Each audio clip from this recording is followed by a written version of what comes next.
முதலமைச்சர் மு.க.ஸ்டாலினுக்கு நாட்டு நடப்பு தெரியாது என அதிமுக பொதுச் செயலாளர் எடப்பாடி பழனிசாமி விமர்சித்திருக்கிறார்.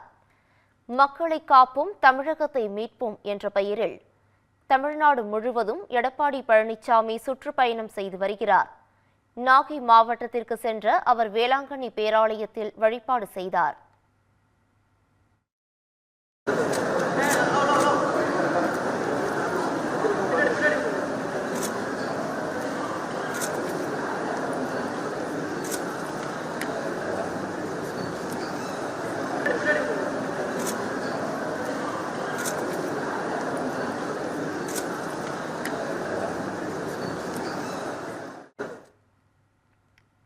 இதைத் தொடர்ந்து செருதூர் மீனவ மக்களை சந்தித்து கலந்துரையாடிய அவர் குறைகளை கேட்டறிந்தார்.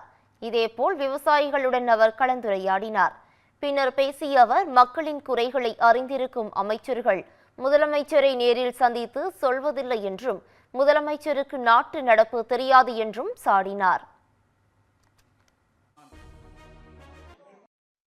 முதலமைச்சர் மந்திரியே பார்க்கறதில்ல, சட்டமன்ற உறுப்பினரையும் பார்க்க மாட்டேங்குது.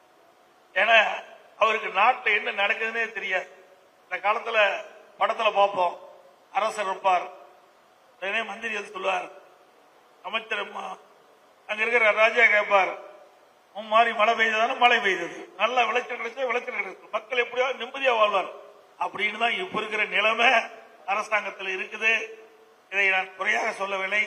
ஏனென்றால் இது பல கட்சி சேர்ந்தவர்கள் இந்த ஆலோசனை கூட்டத்தில் கலந்து கொண்டிருந்தாலும் உண்மை நிலை இதுதான். ஏன்னா அனைத்து தர மக்களையும் சந்தித்து பேசினால்தான் என்னென்ன அமைப்புல என்னென்ன குறை இருக்கின்றதை நாம் தெரிந்து அதற்கு ஏற்றவாறு நாம் நடவடிக்கை எடுத்தால் தான் மக்களுக்கு தீர்வு காண முடியும். அதை நான் இருக்கின்ற பொழுது யாரும் அப்பாயின்மெண்டே கேட்கறது இல்லை. அவங்க வாட்டுக்கு வருவாங்க, பார்ப்பாங்க, போவாங்க. அது யாராக இருந்தாலும் சரி, விவசாயியாக இருந்தாலும் சரி, எனது சாதாரண மக்களாக இருந்தாலும் கூட நான் என்னுடைய வீட்டிலே சர்வசாதாரணமாக பார்ப்பாங்க. இன்றைக்கும் சரி, இன்றைக்கும் சரி, நாளைக்கும் சரி, உங்க மக்களை குறைகளை கேட்பதுதான்